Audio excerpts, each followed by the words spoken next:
Are you wondering about renters' rights in California, Texas, or another U.S. state? You're not alone. In this video, we'll tell you 7 renters' rights that you need to know. I'm Nicole from Low Income Relief, where we help millions of people save money and get free stuff. First, you have the right to fair housing. The Fair Housing Act of 1968 ensures that renters are protected from discrimination based on race, religion, sex, age, nationality, family status, or physical disability. Housing discrimination can be very sneaky and hard to identify. For example, a few years ago, we applied for a rental home. When our landlord asked if we had any pets, I jokingly said, "No pets, just kids." The landlord looked at me and said, "Well, kids are worse than pets, but legally I still have to rent to you anyway." This particular landlord made our lives miserable. He came to our home every week to measure our grass with a ruler. I'm not even kidding. If the grass was a fraction of an inch too long, we would get fined and harassed. He didn't treat his other tenants this way. He just singled us out because of the size and age of our young family. That was discrimination, and it was illegal, but I didn't know that at the time. Discrimination can also look like demanding higher deposits from tenants with a specific skin color, or having different late policies for tenants based on gender or age, or enforcing certain rules only on tenants with disabilities. The Fair Housing Act applies to most housing.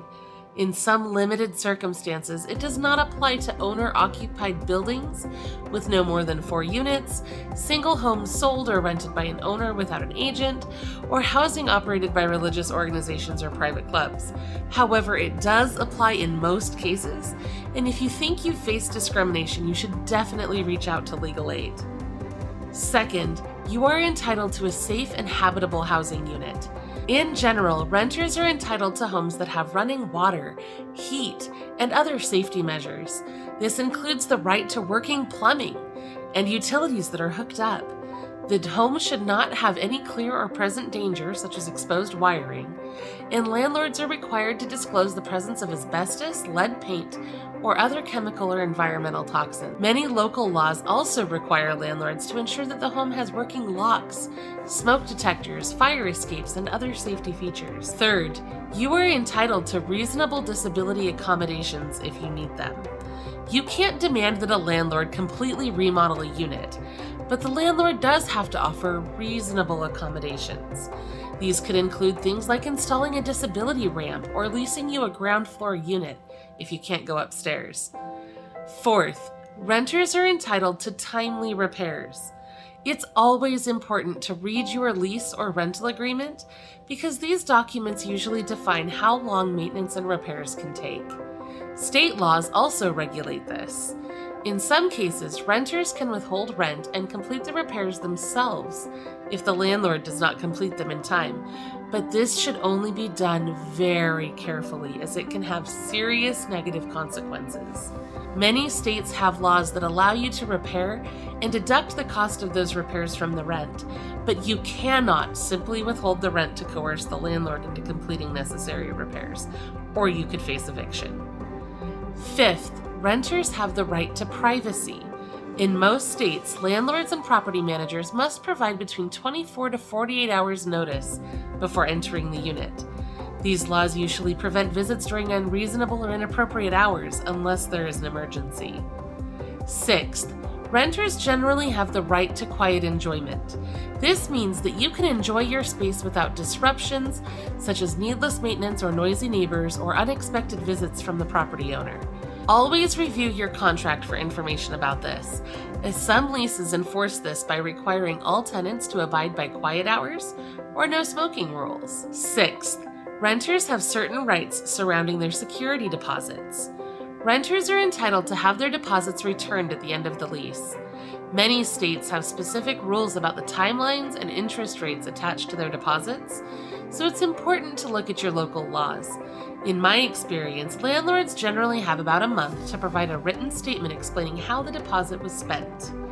When our lease ended last February, our rental company waited until the last possible day to send us an itemized disposition statement regarding our security deposit. The statement was supposed to include a list of charges that they were deducting, but instead their statement just said that we owed about $3,000 in miscellaneous repairs, and they didn't tell us what those repairs were. Knowing that Utah state law requires landlords to provide an itemized statement, I replied and informed the rental company that lumping all the charges together as miscellaneous repairs was not itemized and they needed to send me more details.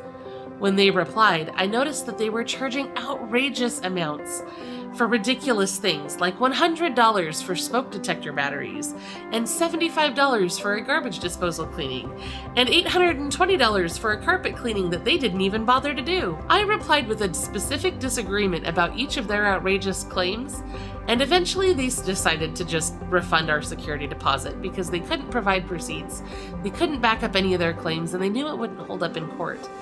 It took a bit of back and forth, but we got our money back. So, if you're going to fight for your security deposit, remember to only communicate in writing. This company I was working with wanted to call me, but I insisted on discussing it over email so that I had written records of everything they said in case it needed to go to court. Ask for receipts, ask for details, dispute any charges that seem ludicrous or inflated, and don't be afraid to push back.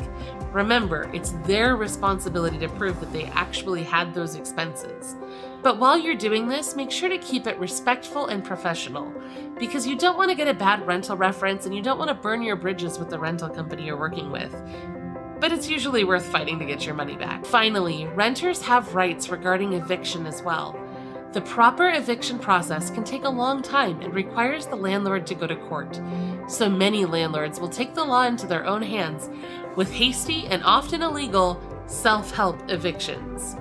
Now, each state has its own laws about eviction, but typically a landlord cannot legally lock you out of the home, take your property out of the rental, shut off the utilities, or remove the front door, as all of those are considered illegal self-help evictions in most states. If you are evicted this way, you may be able to sue the landlord, and depending on what state you live in, you may be eligible to recoup up to 3 months' worth of rent. A landlord cannot evict a tenant without warning or reason.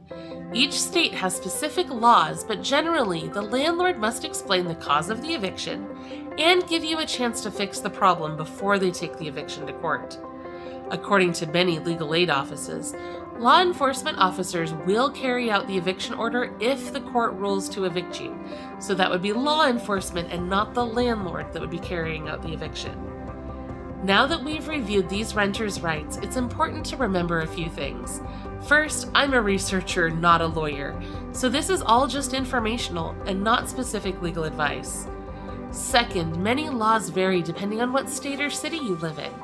Always read your lease carefully and always look up your relevant state laws. Third, landlords can get really nasty when you stand up for your rights, so please be careful out there. And be sure to subscribe to our channel for more ways to save money and get free stuff.